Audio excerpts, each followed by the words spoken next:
छत्रपती संभाजीनगर सिद्धार्थ गार्डनची प्रवेशद्वाराची भिंत पडल्याने 2 महिलांचा मृत्यू आणि 5 गंभीर जखमी। दिनांक 11 जून रोजी छत्रपती संभाजीनगर शहरातील प्रसिद्ध उद्यानाच्या प्रवेशद्वाराचा काही भाग वादळी वाऱ्यासह पावसाने कोसळला।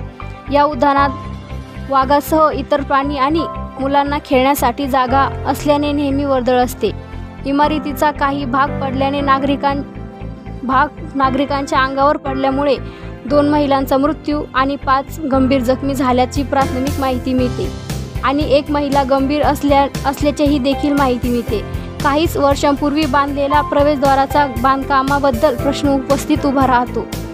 अनिल भालेराव, जिल्हा प्रतिनिधी, SS India news, Chhatrapati Sambhajinagar. धन्यवाद।